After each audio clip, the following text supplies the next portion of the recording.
Hello, everybody, and welcome to another episode of the Thriving Adoptees podcast. So today I'm delighted to be joined by Kristine, and Kristine is the first guest we've had on from Hawaii. And that is a first, but apparently Kristine is the only adoption specialist in Hawaii. She's the CEO of an agency over there, and she has 5 kids of her own, and 2 of those are international adoptees, I think. Is that right, Kristine? Yes. Yeah. Welcome to the show, Kristine. Great to have you on. Thank you. And so that I don't get kicked off the island, I find it really important to say I am not the only adoption expert. I said that jokingly to you. There are so many brilliant people in Hawaii. I can't even begin to name how many of my colleagues could out-talk me on the topic of adoption in a heartbeat. So to all my Hawaii living adoption expert friends, apologies. Simon took me at my word, but Thank you for having me. I'm so excited to be here. I love your podcast. Thank you, Kristine. Yeah, so I was brought up very honest by my mum and dad, and so I tend to take things at face value, and I believe the truth, right? I believe that everything is said is the truth, and sometimes, obviously, there's a little bit of a disconnect in terms of our sense of humour. So the sense of humour in Weatherby, West Yorkshire, is, I guess, different to the sense of humour in Hawaii and Detroit, where you were raised, right? Maybe that's it. Yes. Yeah. Yes. So before we started talking, you were explaining what you felt was going to be the most important stuff that you'd learn and continue to learn, obviously, as an adoptive mom. And we between us, we came up with this term of elastic parenting. So yes. what we did, what does that mean to you? Why did that ring true to you, that phrase, elastic parenting? First of all, being honest, Simon, as you are, I need to give you the full credit for elastic parenting, because I was floundering about with a lot of inappropriate words, and you brilliantly came up with elastic parenting. So let's give credit where credit is due, because in the future, when elastic parenting is the #1 parenting paradigm that's used worldwide, and I'm taking credit for it, then we have this little piece of evidence here that people will come back to and say, actually, no, it was Simon Ben who came up with elastic parenting. So let me say this about parenting in general and parenting children who are adopted. I am somebody who, on the one hand, avoids gross generalizations as much as possible, and on the other hand, uses them all the time to make points with a lot of caveats. So I'm starting this out by saying a lot of what I might say today is used to paint pictures and make examples, but I understand and you understand that every human being is unique, and to say that all adoptees experience this or that in the same way is just about as relevant as saying that, you know, your face looks exactly like my face, which if people could see us, they'd realize that's not the case. So we're going to use some generalizations with love and respect for the uniqueness of humanity. I also want to say that having done adoption work for 30 years, I feel like the luckiest woman on the planet, because it is the most rewarding and gut-wrenching and informative and self-revealing experience that I think anyone could be lucky enough to have. I am so grateful to be still allowed to do this work. And I think there have been a lot of casualties along the way. A lot of folks have suffered as I've tried to figure out what's what. I look back on the mistakes I made with deep shame and regret. And I think that our industry, for lack of a better term, has made so many mistakes historically, and even not so long ago, as we've tried to, I'm putting up little air quotes, help the children that we're tasked with helping, or that we often presume we need to help, and maybe not. I also want to say that even though I've been doing this for 30 years and I have 5 wonderful children, 2 of whom are adopted, as you mentioned, I'm still learning things every single day. Just last night, for example, I had an absolutely revelationary conversation with my son while I was packing our bags for the upcoming family trip in the sweltering hot garage. He stood there and for an hour and a half talked at me about his adoption experience.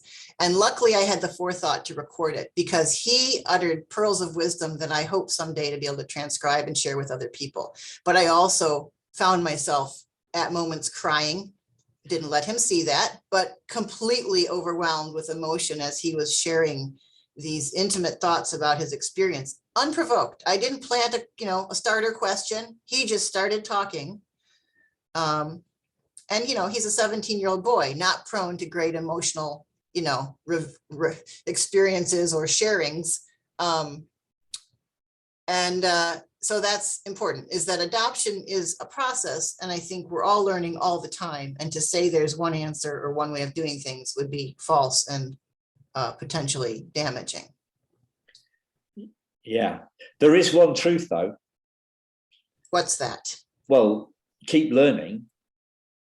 Yeah.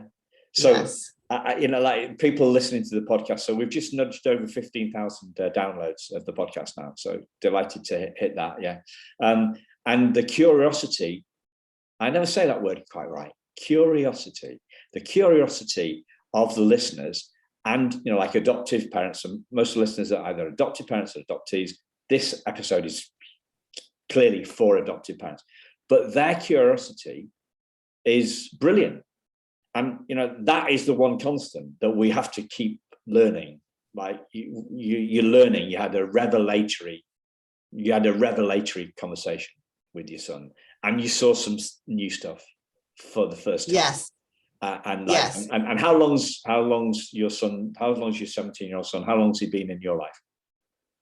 So he arrived when he was 11.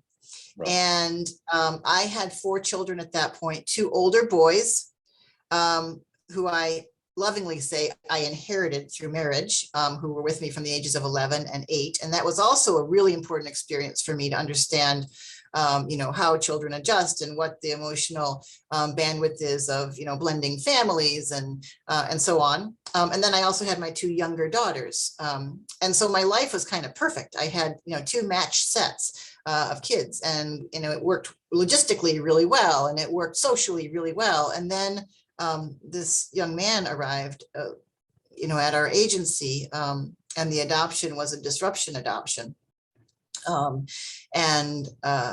I knew at that moment when I met him that he was meant to be in my life, and I was meant to have the honor of being in his life. And I'm getting goosebumps just thinking about it. I've worked in adoption at that point for 20 some years. I met thousands of children in orphanages. I had somehow steeled myself against feeling emotionally connected or parental in that specific way about any of them. And he showed up, and I just knew. There were lots of reasons why that wouldn't have been an easy or obvious feeling to have, including the fact that, 5 children is not always an easy thing, but I knew he was meant to be in my life. And I am so happy and grateful. So he's now 17, and that was 6 years ago that he arrived. I want to get back to what you just said about that learning, and that is why your elastic parenting is such a brilliant name for this kind of parenting that we're all hopefully doing, which is we are never presuming to have the answers, and we are always seeking new truth or more truth or additional truth. And, putting our ego aside to say, oh, I don't necessarily have the answer right now, but I'm going to approach this with humility and openness.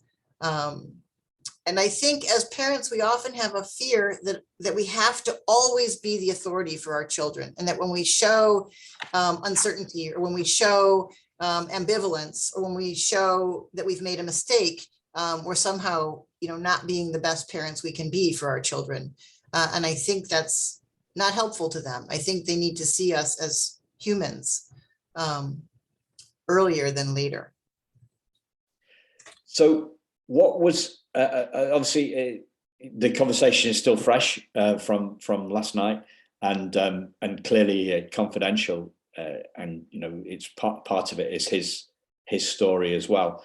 But what was it given all that, what would you like? Is there anything that you'd like to share about what was revelatory, or what did the impact of that revelation? What were there any revelations that you can share, or what was the impact on that revelation on you?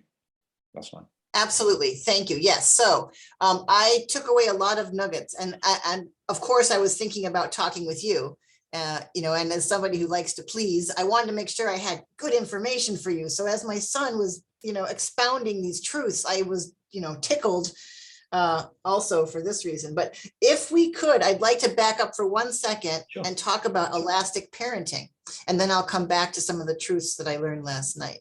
So here's one of the things that I've learned in parenting and in teaching adoptive parents or pre-adoptive parents. I've discovered that we have many people, maybe only Western people, maybe only first world people, I'm not sure, tend to have an approach to parenting that is very moralistic, that is very moral based. And I believe, feel that we have to say no to everything that is inaccurate or inappropriate. We have to constantly correct and direct our children, and we have to point out anytime they say or do anything that is immoral. And I think especially for adoptees, again, apologies for the gross generalization, but what we've learned over the years is that it is not uncommon for adoptees to experience a deep sense of shame connected to the early loss and trauma, and to often struggle with a sense of inadequacy or not having the right to take up space, questioning, their validity. And so what we've learned through the brilliant sharings of adoptees is that sometimes simple corrections, simple what a parent might think of as I'm just helping you. I'm just reminding you this is how you're supposed to do this. I'm just giving a loving correction. Sometimes that can feel like a brutal attack. Sometimes the most innocuous comment can feel like you're being bashed upside the head, and basically your entire personality and essence is being decimated. Wow. What do you say about that? Does that ring true at all? Well, yeah, but I think that's a human thing. I think that some humans, in my experience, are a little better able, or have tools, or have a foundation that allows that sort of thing to come in a little more gently. And what I've heard from adoptees is that it comes in like a raging bull, and there's very little modulation. It's an all or nothing experience often. Yeah. I would describe myself as kind of like a sensitive person.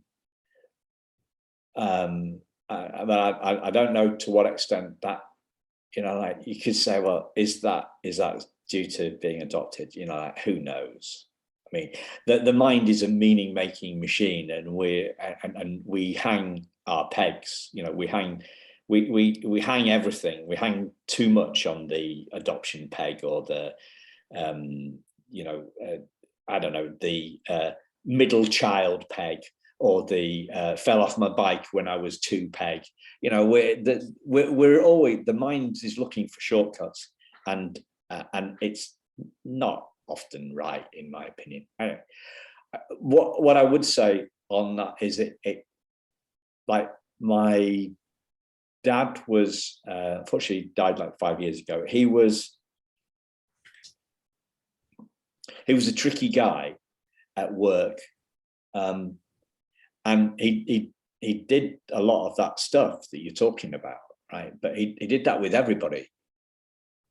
Yeah. But it landed with me, like, so I've got slightly stooped shoulders, right? I don't stand up straight like a Marine. I'm slightly stooped. I've got rounded shoulders, and this, like, he corrected me with that stuff. And that, kind of hurt, really. But he corrected everybody with everything. That was kind of his nature. But it didn't, as a teenager, for example, that didn't particularly happen with me. My mum's still alive. My mum is completely different. But one thing that jarred for me was once I ran out in front of a little car, sorry, a little van. It's more like a car van sort of thing, and got knocked over when I was about 10.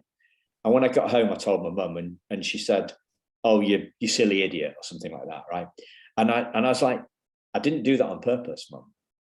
You know, like, so in her frustration, she came out with that, and I did think, oh, that, yeah. So those would be a couple of examples of those corrections, and I don't think they're good for anybody. I don't think they're good for any kid. I don't think they're very good. But we do. Who knows? I mean, the generalization, hanging everything on the adoption peg, and you know having conversations with adoptive parents like I do a lot. They seem to spend a lot of time trying to wondering whether it's an adoption related issue or not, and I don't think that is. When I spend my time spinning my wheels on that subject, it doesn't really. It's a waste of time, really. It's just spinning the wheels. Okay, that's so helpful. So then I would ask you, if we're talking about adoption parenting, are we just talking about parenting? Well, I don't know, because I'm not a parent. You know, I'm looking for. I bring my adoptee experience, but we've had however many 150 episodes now. It's for me, it's a dialogue. Yeah. But you're the one that's a parent, so you know more about it. You've learned. You've had those revelations. Yeah. I just put my four penneth in where I kind of like feel it's appropriate. And I love that distinction, because I think it's really important that we never overly pathologize or pigeonhole or characterize for convenience any group of people. I think that's a very dangerous thing to do. I also have come to believe that there is nothing wrong with an overcorrection if it's a positive one, where we don't have a clear answer. So you're absolutely right. Like, parents will never know when Johnny comes home from school in a complete funk one day, because maybe Johnny's not verbally, you know, expressing what's going on, but he's just completely stymied. I always tell parents, go down your list of things that might have triggered him, right? Like, as parents, we know the weather was bad, you know, he got in trouble from dad before he went to school, he's struggling with the maths, or, you know, whatever it is. And I say, you know, at the end of your list, if you haven't figured out something, then it might be an adoption related issue that you won't know about, because the things that go on in children's heads, you know, we often won't be able to know, you know, if they're not telling us. The simplest thing could trigger a child. So where I come up with my, what I call adoptive parenting, you know, theories and ideas, are things I've learned from adult adoptees, things I've heard from adoptees over the years that I've sort of collected into a general theory. And this theory, as you came up with the brilliant name elastic parenting, has to do with being even more flexible than the average parent would be in traditional parenting situations, right? So for example, in adoptive parenting, we talk about time in versus time out as a discipline tactic. You've heard this, right? I have, and I think it's a big one, and I think it's a big one for everybody. So you mentioned shame earlier on. Yeah. Have you heard of a guy called David Hawkins? I talk about his book quite a lot. One of his key books. He's an American guy. He's no longer with us, but he has a book called Power versus Force. Have you heard of it? No, power I have versus, not. I'm writing it down. yeah. So power versus force. Here's a scale of human consciousness, and 0 is dead, and 1,000 are the great, the great avatars, Jesus, Buddha, and people like that. The United States Marines, I mentioned them earlier on, they calibrate at 180. They calibrate. So he calibrates different things like the wag of a dog's tail, the Marines, all sorts of stuff. But he also calibrates the United States Marine Corps calibrate at 180 because pride calibrates at 180. Pride. And shame is 20. Right. Shame is 20. 0 is dead. Right. So feeling ashamed is like one of the most toxic kind of emotions to be feeling, which is why a lot of people are scared of public speaking, because they're worried about messing up and making a fool of themselves and feeling bad about themselves. So so for me, that's our level of consciousness is going up and down all the time. And that time out thing, the reason that time in is better than time out, because isolation and being in isolation, we're all collective beings, aren't we? We want to be together. So if you but the science using this consciousness thing, the reason it's bad is because it makes people feel that they're ashamed. It's like you're being expelled from the group. So if we were primates, you're going to be left on your own. So yeah, time in rather than time out. Right. And what I've heard from adoptees is that it's potentially, sort of a reminder that I don't belong, I don't fit in. So getting back to sort of the difference and trying to figure out, how do we deal with the idea of adoptive parenting, or is it just good parenting in general? And how do we avoid hanging everything on the adoption peg, as you said, but also being instructed by people's experiences, right? Because we can't ignore that growing up adopted for many people is an experience that is not comfortable or easy in that regard. Yeah. And, it's important to remember that many, in fact, most people who are adopted grow up to be successful, happy, well-adjusted people. And their particular, burden to bear or challenge or issue that may continue to cause struggle is the adoption issue. Whereas somebody who was born into a intact biological family and raised in that family may have had a physically abusive father, and that's going to be that person's issue, right? Or may have had another thing happen. But I think we start by saying, and I don't know if you're comfortable with this, adoption is a traumatic experience. Being taken from the birth mother, being taken from, whether you're taken at birth in the hospital, you've been with this person physically for 9 months, the smell of her, the sound of her, the feeling of her, and suddenly that all changes. And no matter how wonderful the adoptive parents are who, take you in their arms, everything changes in that moment. That's a traumatic experience for that little infant. And that can inform a lot of your experience going forward. And the 9 months that you were in utero were heavily impactful. You connected with the person carrying you, you're genetically connected to that person. And now all that's also gone. So you've lost so much. So, when I talk about things that are specific to the adoptive experience, what I've learned from adoptees is that, there is some trauma, and there is some loss, and there is some grief possibly, and some shame. And it doesn't mean that they're walking around full of shame and grief and loss all the time, right? It's just, that's the particular brand of challenge that these folks tend to have to deal with. Yeah. So my life has been a cakewalk in this respect.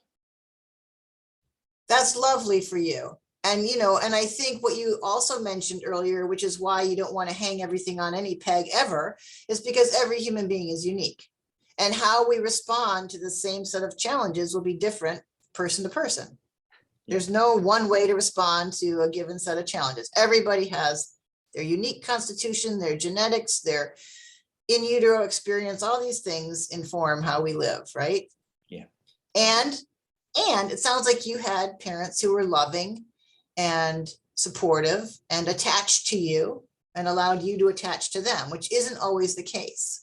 Yeah. I mean, so my life was a cakewalk on this stuff, but and then you heard about the teddy bear and hitting that and these feelings coming up towards my anger coming up towards my birth mother. So I know what that it was a cakewalk until then, and then it got a bit tricky, and then it got trickier still when I read the primal wound and started to hang what is human on the adoption peg, and I became, so I kind of like went down the trauma tunnel, and luckily I had some support, and instead of going further down the tunnel, I turned around. So what I see is it was getting darker, right? So I was seeing less clearly as I went down the trauma tunnel, and I didn't go very far down compared to most people. But then, because I had a coach, I turned back and I saw the light at the end of the tunnel, and that's when I saw that for me, this is a consciousness thing. So a fixed historic event cannot actually, in any sense of logic, can that be the cause of a variable experience. A fixed event can't explain a variable experience. My mood, my level of insecurity being up and down that level of consciousness. So for me, it's the mood that I'm in, the level of consciousness that I'm in, how I'm feeling, whether I'm tired, whether I'm well enough hydrated, all these sorts of things, and what I'm believing to be true in the moment about myself. That's kind of the answer for me. Does that make any sense? It makes a lot of sense. And I'm thinking about two different things here. I'm realizing, and I want to make sure that your listeners, and lovely as they are for tuning in, and we talked earlier about why it's so important for parents to continually educate themselves. So hopefully this will be enlightening. There are two things here. We're talking about specific parenting tactics, which will benefit your child. And I'm going to stick with the child who has experienced the trauma of adoption. Yes. And then there's also the mature adult. When we hit the age of 18 and our brain, our prefrontal lobe is fully developed, and we have executive functioning, and we understand all the things, and we can, help ourselves a little more. Then there's that, reality, and how do we review and correct and help ourselves? And I am a huge proponent of EMDR. As a psychotherapist, it's something that I use and that I believe very strongly in as a wonderful corrective intervention for dealing with past traumas and experiences. And everything you said just now connects very nicely to the idea of how EMDR works, that you do have experiences that you, if you have the benefit of having a great coach as you did, or using it, something like EMDR, you can review those experiences and you can readapt them so that you're not perpetually reliving, right? And on the whatever, on the horrible path of re-experiencing those over and over, right? But talking about adoptive parenting, getting back to that, I think there are a few basic truths and ideas that I would like to put out there. Right. And they do use generalizations of the adoptive experience, and they do they do operate around the idea that there is an initial trauma, a primal wound, as you said, and that's a wonderful book that every adoptive parent absolutely should read. And the shame and the guilt. So here's what I learned last night that sort of reinforces all of this. What I took away from my conversation with this dear 17-year-old is that basically, for some people, the things that the rest of us take for granted are challenging. Answering a simple question like, how many siblings do you have? You know, what I heard last night was, I actually don't know. I don't know. I know that I have 4 here, but if I'm answering that truthfully, I don't know the answer. You know, who are your parents? What happened to them? You know, I don't know. So he said, it's easier to say that they died. It's easier to say that my birth parents are dead than to try and answer where they might be and why I'm here. Wow. And right now, telling you this, I am one human goosebump and I'm about to start crying, because to think about the conflict that that question poses, to have to say that somebody is dead when you don't know if they're dead, you're caught in a potential lie, which brings you discomfort. You're caught in remembering the experience, you know, and these are simple questions that people ask innocuously all the time. And yet to hear this young man tell me the struggle that these questions give him, was really profound. And so I would say the takeaway is be sensitive, be aware of all the things we take for granted as people who are born into and raised by our biological families. We take so much for granted. So what I have seen, you know, you talked about your theory and how you brought that in from your experience as a mom and also as a professional. From what I can gather on the outside, you know, there's different levels of complexity in adoption. So you've got you know, your son's been with you since he's 11, so he's got the stuff that happened before the adoption, and you know, you've got a time, you've got an age, a level of age complexity, and you've got a kind of like the international stuff adds another layer of complexity, especially when the culture is very different. And then you've also got the transracial, you've got the transracial element, and all these different levels of complexity can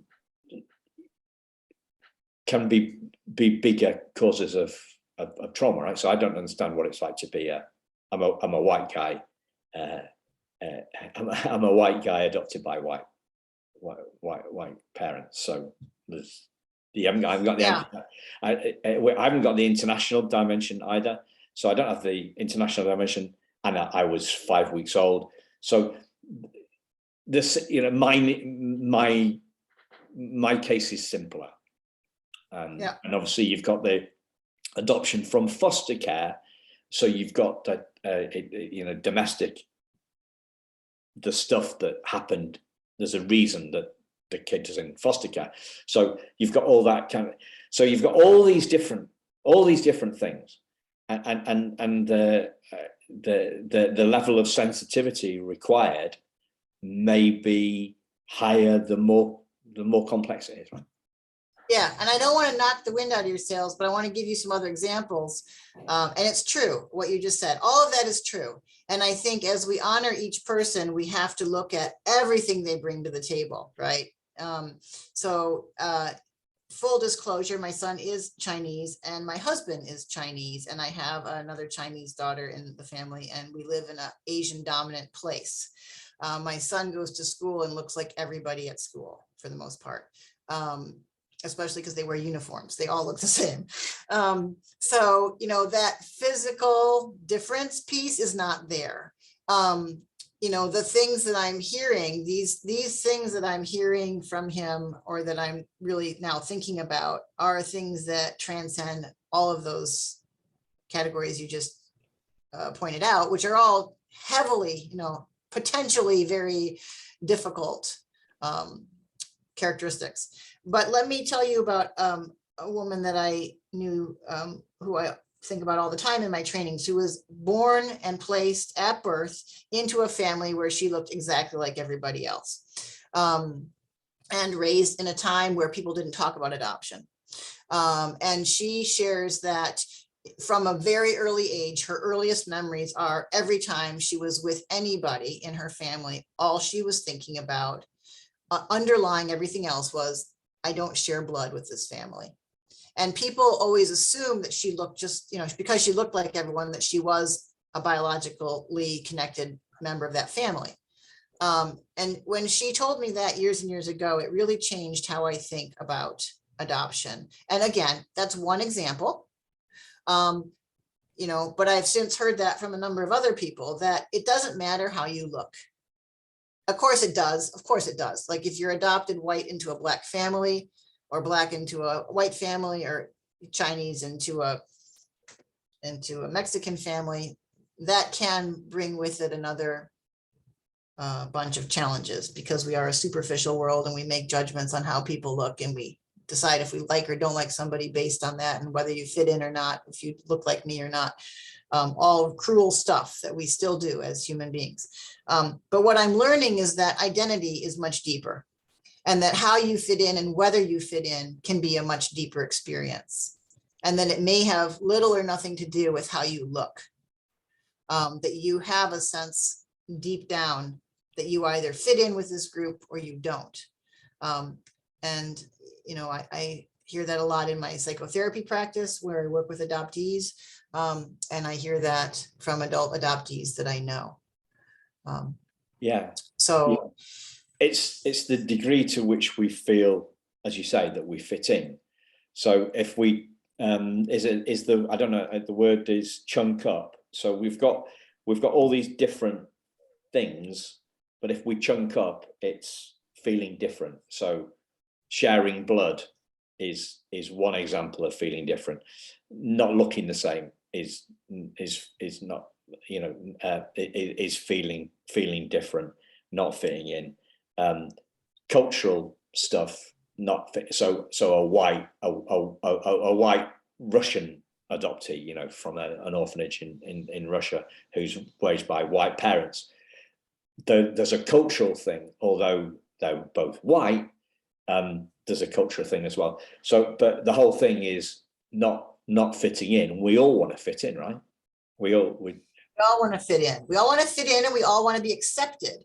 And I think accepted and loved, and seen for who we are. And I think getting back to the idea that if we are to make any gross generalizations about parenting a child who we adopt, to be aware of the potential for an innate sense of shame and guilt, and how that trauma can be continually re-triggered, is really important. And so with this elastic parenting, what I picture is we're checking ourselves, and what is traditionally sort of acceptable parenting, like constantly pointing out when a child needs to do something differently or better, that might be really harmful. And maybe part of the elasticity is realizing that we don't have to say everything, and the child will still bounce back. We'll still we'll still move on in a healthy way. One thing I like to point out to parents is that children have a very good sense of right and wrong, right? Not initially, and there's the developmental stage where they're meant to be testing all the boundaries, right? And they still know right from wrong, but they're gonna kind of pretend like they don't, because they want to see what happens when they do wrong. But for the most part, human beings have a very good innate sense of right and wrong. And I believe that when children misbehave, they punish themselves far more than we could by carrying around the guilt and the feeling of being bad, that is very toxic and difficult. And I think that as parents, if our kids know that we know when they've misbehaved, that's almost a better way of dealing with it than actually saying it or addressing it. So I'll give another example, is that one of my children once, we had a birthday party at our house, and one of the children received a big box of Legos. And at the end of the party, I was cleaning up and the box was there, but the Legos were not there. Couldn't find the Legos anywhere. So I asked all the children, does anyone know where the Legos are? And of course, the child who protested too heavily, I knew, well, that child took the Legos, right? So I went into the bedroom and I looked around, and in the back of the sock drawer, I found all the new Legos stuffed in the back. And so instead of confronting the child, I took the Legos, put them in a Ziploc bag, got a piece of pink paper, wrote the child's name on the paper, put that back in the back of the drawer with all the Legos. Now, to say that child never took anything ever again would make this sound like a miracle cure for, right? But the truth is that child never took anything ever again. And my intent with that was to show the child, I know what you did. I know that you know what you did is wrong. We don't have to go any further with this. I love you unconditionally. I've left my little marker here, right? But to make a child feel more wrong for having done something wrong in the first place, I think is counterproductive. Yeah. And I think that's where a lot of parents go wrong in general. And I think especially in adoption, where we're wanting to make sure that our children are continually attaching, and that we're actively working on that attachment, and we're actively working to overcome any innate sense of shame or guilt they may have from that initial broken bond, that wound, that is a task we need to embrace. And part of our elasticity needs to be saying, I feel like I'm conditioned to always react to everything immediately and tell the kid every time he misbehaves or does something wrong or could have done better. But what does that actually accomplish? Yeah. He will bounce back into his healthiest place of stasis if I'm not constantly attacking and reminding. So I gave my dad a bit of a bad rap earlier on, and I've just thought of one where I did something wrong, and he it's a bad thing. So I'm laughing. Never shared this on the podcast. So I've been going out with this girl for a while, and I really liked this girl. Anyway, it ended, and so I was on the rebound, and I went to this party. So I'm about 22, maybe 23. I went to this party, and I met another girl who, anyway, I decided it would be a good idea to drive her home, and I was drunk, right? So I got done by the police. I got what you call it, a DUI, is it? Okay. DUI in the States. Yes. And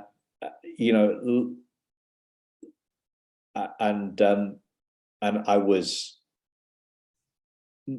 mortified about the lack of freedom that I was going to have, because if you get done for drink driving here in the UK, you get a minimum 1 year ban, right? And when I went home to tell, so I didn't live at home. I had my own house by then, but I went home to tell my dad, and he was like, by the grace of God, that's go I, because he had drunk and driven, and so I knew that I'd done the wrong thing. And I didn't need him, and he didn't, Yes, you've just made my point, right? Was that your intention? You've just underscored why this type of parenting is so brilliant. Yeah, and yeah, you kind of like, you don't need to this stuff. I wanted to take you back to something you said about, I don't know, about half an hour ago, about your emotions. So you're having this conversation with your son last night, busily storing away stuff to talk to me about this morning, which I think is amazing. And you said you said something about you didn't let your son see your emotions. Did you say something like that? Oh, yes. Thank you for bringing that up because I don't want to be mischaracterized as a stony cold, you know. So I didn't want to distract him with my emotional Oh, situation because he was on a roll. And I feel like when you get a kid talking or when a kid decides to start talking, that is a gift. And you don't want to do anything to distract or make it about you, right? So my kid knows I love him. He knows my emotion. I actually continually tell him how much I love him before and after, or and throughout that conversation. First, when it started, I could tell where we were going with it. And a few times during it, and at the end, I thanked him profusely for having shared his thoughts. And I told him how much I loved him and how honored I was that he was sharing these things with me, and how much I loved him, and how knowing what was happening in his head and heart made me, love him even more and be more grateful for the insight. So I'm a very emotional mom, maybe to a fault. I feel it's really important for my children to know how much I love them and how amazed I am by them. I tell them constantly with specific detail because general compliments to children are not helpful. So specific details like you did this specific thing really well, or I'm very proud of how you reacted to that particular situation. yeah. What's your take on sharing your emotions about your own stuff with your kids? Not about them, but about you. And does that make enough? I just want to give you a bit more prompt for this, because this was something I did a lot of work. I used to do a lot of work in elementary schools, what we call primary schools, right? And I start at one point, I found myself, when I was first starting off doing this work, I found myself telling the kids about my experience when I was their age of being bullied. And this got their attention and their empathy and their understanding and connection like nothing I've ever seen before. And so that's the context for the question, because I don't know, I'm not a parent, so but what's your take on this, on sharing emotions with kids in different situations? So you said that you didn't talk, you held everything together to keep your boy flowing last night. So can you talk about this stuff? Absolutely. And I think there's a huge distinction, two distinctions to be made here. One is parents pretty much are the least cool, stupidest people who know nothing at all for most of their children's lives. Whereas as somebody who comes into a school, you had those kids in a really good position because you automatically had a slight advantage by not being their parent. So I think you expressing your experience was the total right move and got their buy-in and was brilliant. So congratulations. And I'm really glad kids got to experience you. And I hope you still are doing things with kids because I think that's really important. So as the parent, there's a different relationship that we have with our kids, and we have a different ability to connect with them for a number of, and there's things to keep in mind. Age is hugely relevant, right? There are developmental stages where kids think that we know stuff. And then there are these really long stretches where, like I said, we're the dumbest person on the planet and we have no ability to say anything because they just roll their eyes. And we have to be careful when they are in that stage that we not continue to make ourselves look stupid in their eyes by trying to get our messages across, because all we're doing is creating more and more barriers for them to hear or experience our wisdom in those moments. So I do share, my kids do see me cry and laugh. I do share my own experiences with them. Often, if there's a point to be made, I will say something casually about something I did. I've had a really lovely life. I've had a lot of experiences. I've had a lot of crazy adventures. I've lived in a lot of places. And I think if I'm just be honest, I think they're not necessarily impressed by that, but I think they're aware of that. And I think that gives me a little bit of a advantage, authority. But I'm very careful to not share too much with my kids at this particular age. They're 13, 15, 13, 16, and 17, the 3 at home, and the 2 older ones are gone. So this is an age that's very tricky because, like I said, I pretty much know nothing in their eyes, and I have to be careful how much I share. The one thing I do regularly employ is this tactic. Whenever I do have to have a difficult discussion, like your room has not been picked up in a week, I'm tripping over stuff, you know, you have one job and it is to put your clothes away or whatever it is.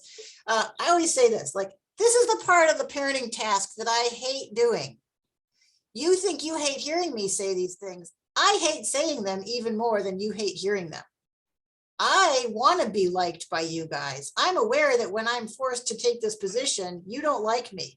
I don't like being not liked. So let's all figure out how to do this so that I don't have to keep being the unliked person, because none of us like the unlikable person. So I often give them that line, which is like, this is not the fun part of my job. I love being a parent more than life itself.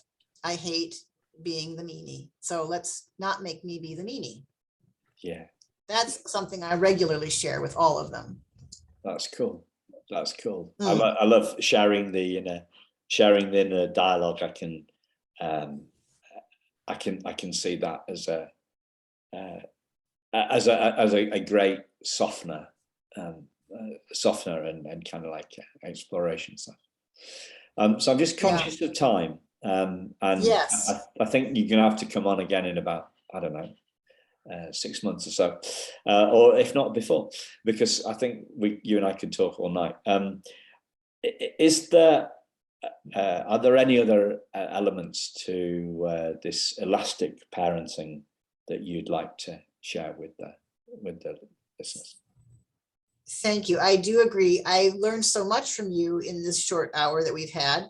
And I am a little sad that I didn't share more pearls of wisdom, and I would love to come back on. And I want to just sort of summarize for your listeners where we're at with all of this. So if I were to give a few concise thoughts about successful parenting of a person who happens to be adopted, I would say the thing that I've learned from my own children and from the adults that I'm lucky enough to know who were adopted is that we should never presume to know what somebody is thinking or feeling. Loving curiosity is a great way to go. Top down, sort of heavy in discipline, punitive, directive parenting can be a landmine for people who are maybe dealing with covert or overt shame, guilt, attachment, adjustment, situational kind of stuff. So, it doesn't hurt to be more loving and a little more flexible, elastic in your parenting. And it's okay to do it together and to not have all the answers. And if your kids make mistakes, as long as no one's being harmed and they're not putting their lives at risk, they'll learn a lot more if you're not correcting and directing them all the time. But it's super important, and I have to say this now, I also believe that the best parenting and the best child rearing and the best education happens when children are in a consistent, dependable, not chaotic, regimented experience. So that kind of contradicts what I just said about being elastic, but I do think children need boundaries because that makes them feel safe. They need consistency because then they don't have to worry about what's coming next, and they can be children and they don't have to worry about, is this going to happen or that going to happen? So consistency, scheduling, boundaries, all those things, those no fun, not sexy things, those hard work parenting things, I think are also very important while being elastic in the middle of that. You set up the nice system and then you're elastic in the middle of it. Beautiful. So that's how I would leave that. And I am so grateful that you found me or I found you, and that you came up with this wonderful elastic parenting, which I'm going to run with. Good. I was thinking, you could call it curious parenting. Because you could, but I like elastic. I'm going to stick with elastic. No offense. You keep coming up with great things. I may have to have multiple parenting theories now based on all the words you're coming up with. Well, I guess that's the thing, isn't it? We're taking a plastic approach to this. Like, so you'll know this from your psychotherapy. You know, we're talking about plasticity, aren't we? With plasticity, and I think it's always funny that we have something called mindset, don't we? Mindset. I don't really like mindset. I like mind elastic, you know. But we're also we're also quick to get to, you know, we've got to get to the kind of, I know it. I've got my 10 commandments now, you know, I've got my 6 steps to parenting now. I know what I'm going to do. I've got my 5 steps to getting more podcast guests, or 16 ways to get more podcast listeners. I know I've got it, it's set in my mind. I know, well, no, that's not how we have breakthroughs, is it? We have breakthroughs by staying curious. I love that you bring up mindset as a really problematic concept, because I think that's exactly it. The mind should not be set. The mind should be curious and dynamic. And So I read the book. Have you read the book, Carol Dweck's book, Mindset? Yes. Growth Mindset. Okay. It's a great book. But I can summarize it in 3 letters. Yet. Mm-hmm. So you can't do that yet. You don't know how to break into the little league team yet. You don't know how to catch, I'm trying to make this American. You don't know how to catch a football yet. You don't know how to score a penalty at Wembley yet. You don't know how to be the best parent that you could be yet. That's all it is. It's like, I listened to the audio book and it took forever. And it was just about, it was just like, yet, and stay curious. And I thought, it's incredible how she can make this massively long, and it's the book, Growth Mindset. Yes, hopefully she won't hear this podcast and feel that she released the just stay curious. Just stay curious. You can't do it yet. Stay curious. Just, that's it. One of the great basketball players, I can't remember which one, I want to say Michael Jordan, but I'm not sure, said that, you know, he had to fail 10,000 times. Well, there's also Malcolm Gladwell, you know, that you can't do anything until you've done it 10,000 times. Like, don't think you're actually even experiencing that thing, you know, in its authentic form until you've done it 10,000 times. And I love that idea, because it's the yet. It's like, yeah, I mean, we're on a path and we're just starting out. And if you're perpetually curious and open and flexible, and you think, you know, I've got 10,000 more times to at least try this, then you remain optimistic and seeking. So and don't give up. I've got 9,850 podcasts to go before I'm a true expert podcaster. Oh no, that's not exhausting at all. There you go. I'm going to find 10,000. I'm going to find 10,000 people as passionate as you about talking about adoption. Okay. Thank you. Thank you for having me on. I am passionate about this, but I'm also passionate about meeting awesome people like you. That's an Americanism. I haven't used the word awesome in so long. Right. I had such a good time talking to you, and I do hope you think of a reason to have me back. I will be ready and willing instantly. Thank you, Kristine, and thank you, listeners. Thank you, listeners, for bearing with us. When it gets into the parenting stuff, I do find myself a little bit out of my depth, because I don't have any lived experience about it. So I'm glad that we have people like Kristine to fly the flag and say what needs to be said in terms of parenting. So thanks a lot, listeners. We'll see you all again. We won't see you. We'll speak to you again very soon. Thanks a lot. Bye-bye.